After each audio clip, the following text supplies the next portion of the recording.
Video on grants or categorical data. So categorical data are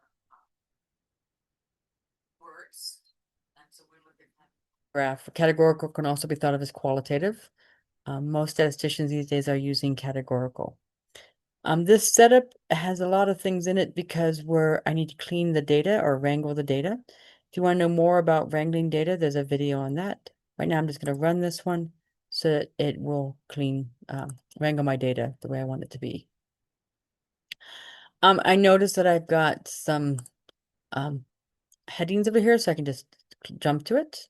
So we're going to go into section 2.1 on qualitative data or categorical data. The data is from a survey to the statistics class, and it's in the survey data frame. If we want to, we can glimpse it. So we'll do a glimpse. I need to put an R chunk in. And I'll type in glimpse. Notice when I start typing it, get the first three letters, it will provide it for me, and I can just hit tab. There it is. And I want to do the glimpse of my data set survey, data frame survey. Notice again, it starts putting it in, and I can just hit tab. So here's kind of the glimpse of it, shows you what it is. We've got some characters, we have some integers, we have some decibels, and so we've got that data. So we want to know what are these unit of observation. So it might help to actually look at the survey data set. So I'll go and click on the variable. If I click on the name over here in my global environment, it will show up, and here's what it looks like. Each row, this is known as tidy data, so each row represents a unit of observation, and each row is one student. Notice this gives you information whether that student's car, whether they have a job, what their gender is, and how far they are from campus, and so forth. So this gives us an idea of where they are. So that means our unit of observation, which again is every row, is a student in a statistics class at CCC.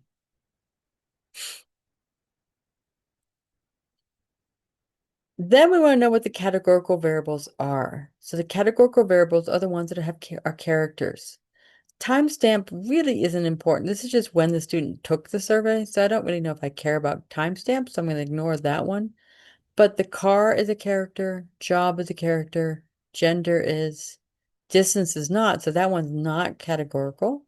But ice cream is, rent is not, major is, height's not, winter is. So that tells me that my variables are car, job, gender, ice cream,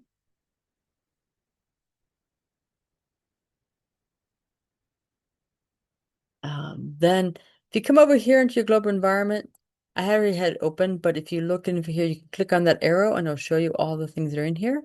So you can come down in case you've forgotten the names of them. I noticed the next one down would be major. Then we would have winter. So those are all my categorical data in variables in this data set. Now let's look at quantitative. Quantitative are numbers, numerical data.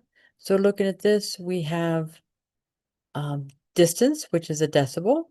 We have rent, which is an integer. We have height, which is a decibel. We have tattoo, which is an integer. So that tells me that those are my quantitative variables. So we have distance, we have rent, we have height, and we have tattoo. I'd like to know the population for one of the categorical variables. I don't care which one you pick on. I'm going to actually choose car, but you can choose anything you want. So I'm going to say car, and the population is the variable based off the unit of observation. So it's a set of what variable I'm dealing with, which is cars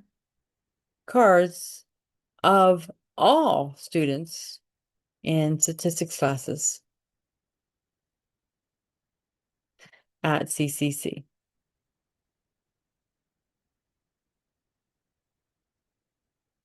We want to do this the population for one of the quantitative variables. Well, again, I don't care which one you pick.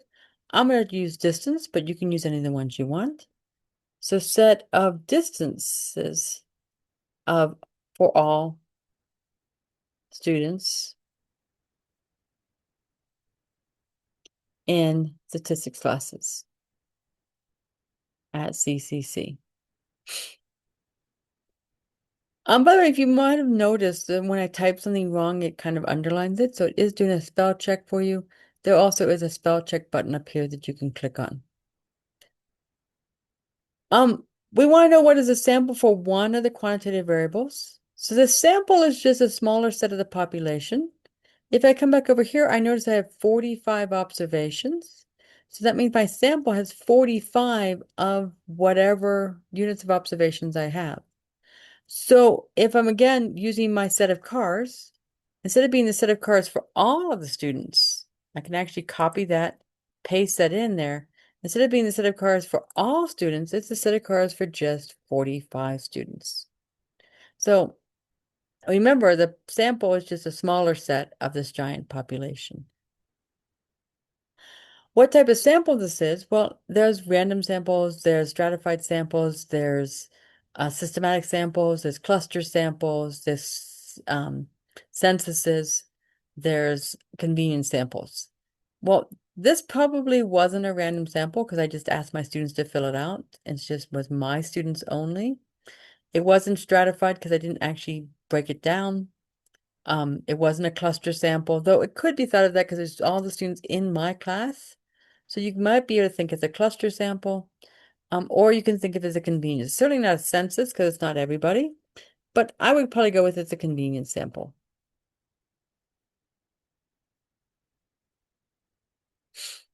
Now what I'd like to do is I'd like to make a bar chart of the categorical variable, and then I'm going to state any findings I can come up with.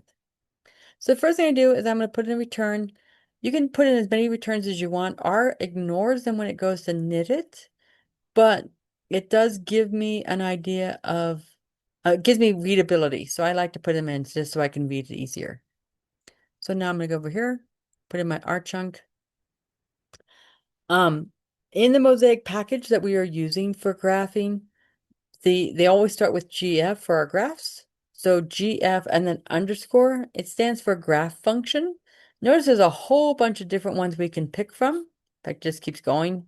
And we want to do a bar graph. So we're going to do GF bar, underscore bar. You can either hit tab or click on it like I just did. And then the way we do this is here's our command. And then the structure is you're going to have your command, then you're going to have your response variable, tilde, or related to your explanatory variable, and then you got to tell it what data set it's in. Well, we don't have a response variable for this categorical variable that we're working with, so we're just going to put in a explanatory variable, but we still need a tilde. So you still need to think of there's not one there, but think of it as there's a response variable here. Then we'll do tilde, and then we'll put in our explanatory variable. So our explanatory variable in this case was cars. So in this case, my data variable is just car. So I'll type in car. Now don't hit return. Don't hit tab. Because if you hit tab, you'll get this data set called cars. That's not the one we want. I know it's a data set because it actually says data set here.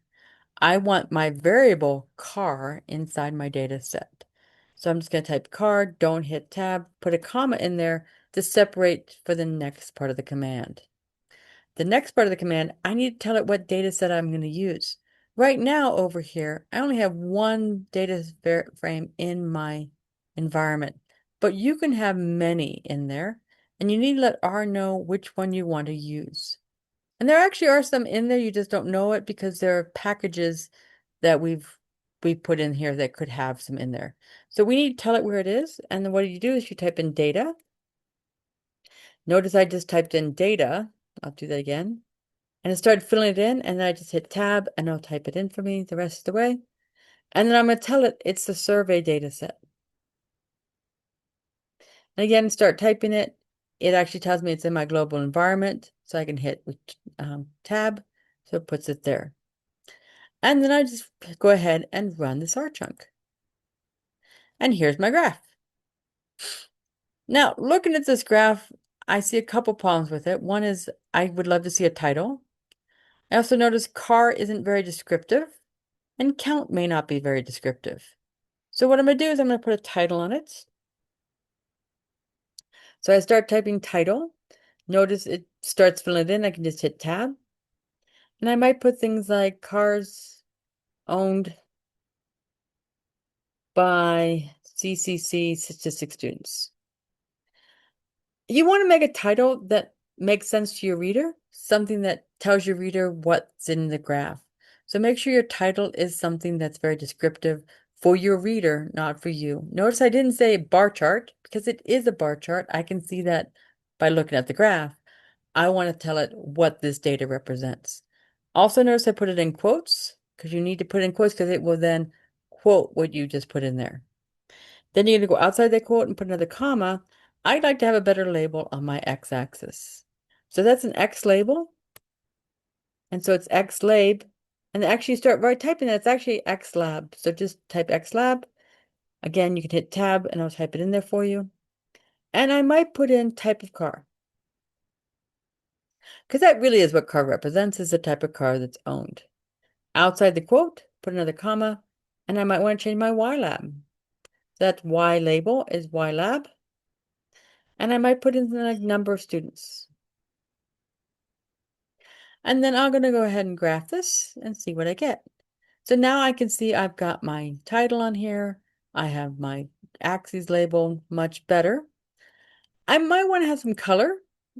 I don't really like the color that this graph is, so maybe I'll do color. Color equals. You do need to put the colors, if you want to color, you need to put it in quotes. So you do want to type in a color. I'm going to type in blue. There are lots of different colors. You can actually Google all the different colors you can pick. Oh, that didn't do what I wanted. That color just outlined my graphs. I wanted to fill in these bars. I didn't want to just put an outline around them. So instead of color, and you can actually leave the color outline if you want, or you can just put in fill equals, and again, I'll put in blue. And then if I run this again, now I see I have a nice blue graph and it looks a little bit pretty to look at. Now I can get an idea of what it tells me. So I do notice that Toyota seems to be the most popular car in this class. I do notice that Honda seems to be next popular. I don't know what this is, and this unfortunately is a limitation of the mosaic package. ggplot actually has more controls to where you can actually create a better graph so you can actually see what all of these are. You can actually do a horizontal graph. Unfortunately, Mosaic's horizontal graph no longer works, so we can't use a horizontal graph. So this is the limitation to make it easier for you to graph these, but you can use ggplot to create these graphs, and most statisticians do use ggplot. Mosaic is actually based on ggplot, so it really is there using it. It just does it a little bit easier for you. So there's my graph, and I just told my story. Toyota seems to be the most popular. Honda and another car seem to be next down. Seems like Audi and a bunch of others are only one person owns them. Now let's do some variations on these bar graphs. Maybe I want to do highest to lowest. So if I want to do highest to lowest, we're going to use this again, GF bar. I'm going to put in my R chunk. I'm going to type in GF for graph function bar. And then I'm going to do exactly what it says there. I'm going to do a tilde reorder. And if you don't know, by the way, the tilde is above the tab on your keyboard. You have to hit the shift, but it's there on the upper left. All right, I'm going to do reorder, and then I'm going to do X. X is the variable I'm working with, which is car. And then I want to do car again. And then I'm going to do function of car equals length of car.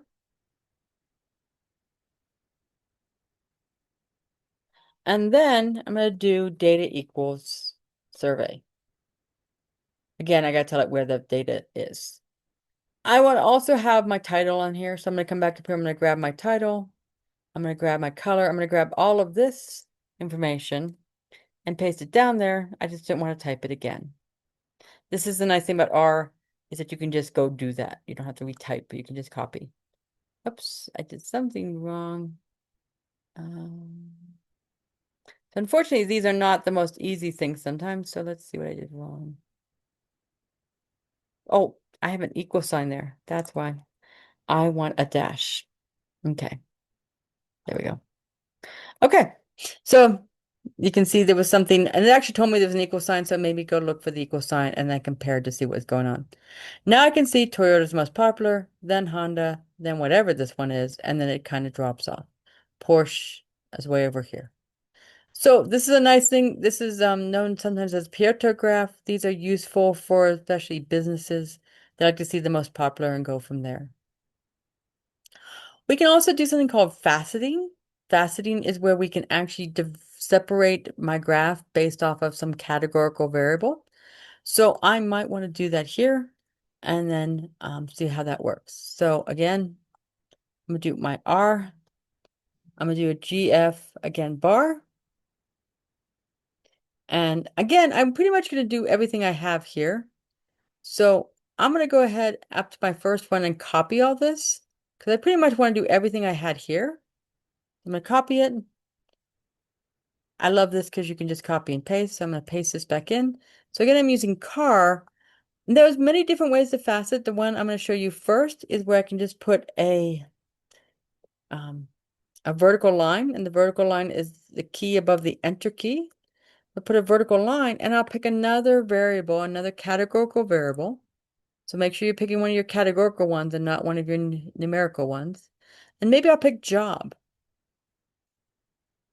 So I'm going to come over here, car, and I want to facet it based on job. And then the rest of it all works.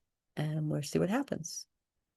So now what I see is I get a car type here for people who don't have jobs and a car type here for people who have jobs. This is really not very useful because I really can't read it and what it says. So we're going to pick a different type of graph. Well, and this is useful, by the way, to have. So I like this method. Another method that you can also use, and I'm going to show that one now because I don't have it here. So I'm going to copy this one. And I'll paste this in here to show you another way you can also facet.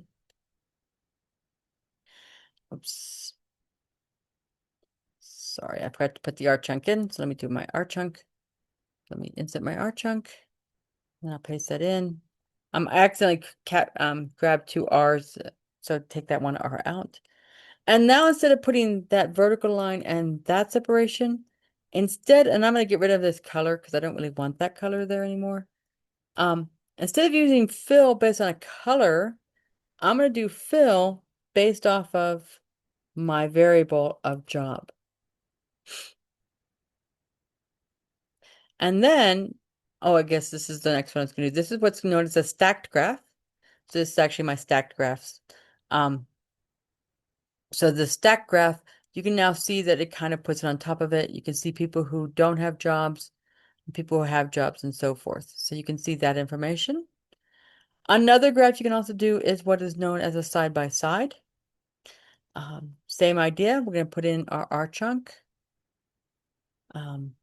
And we're going to do, instead of, let's see what this one does.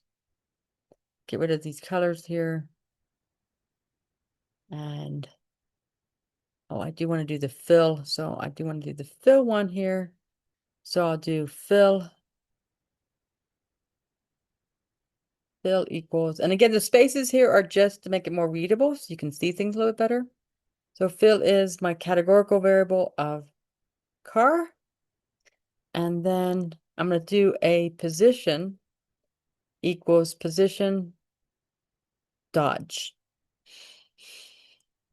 Let's go ahead and run that. Oh, accidentally did that. Sorry.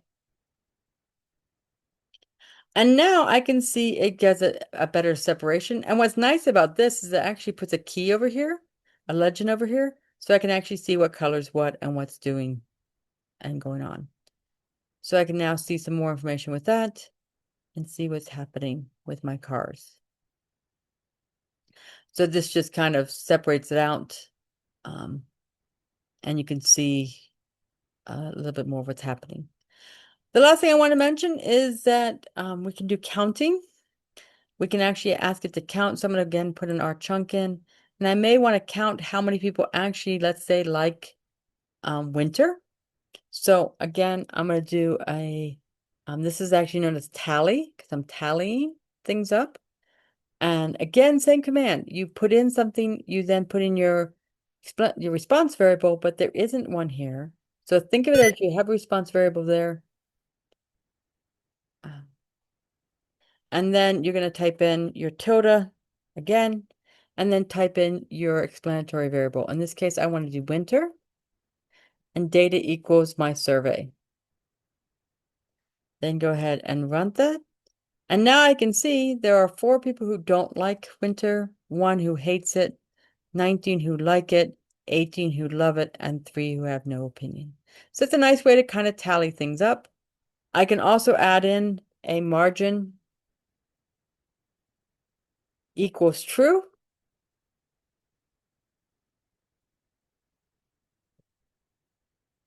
And what that will do is it actually tells me what the total number of people in it, if I don't know it's 45. And so that's how we deal with some of the categorical variables. Not quantitative, but categorical.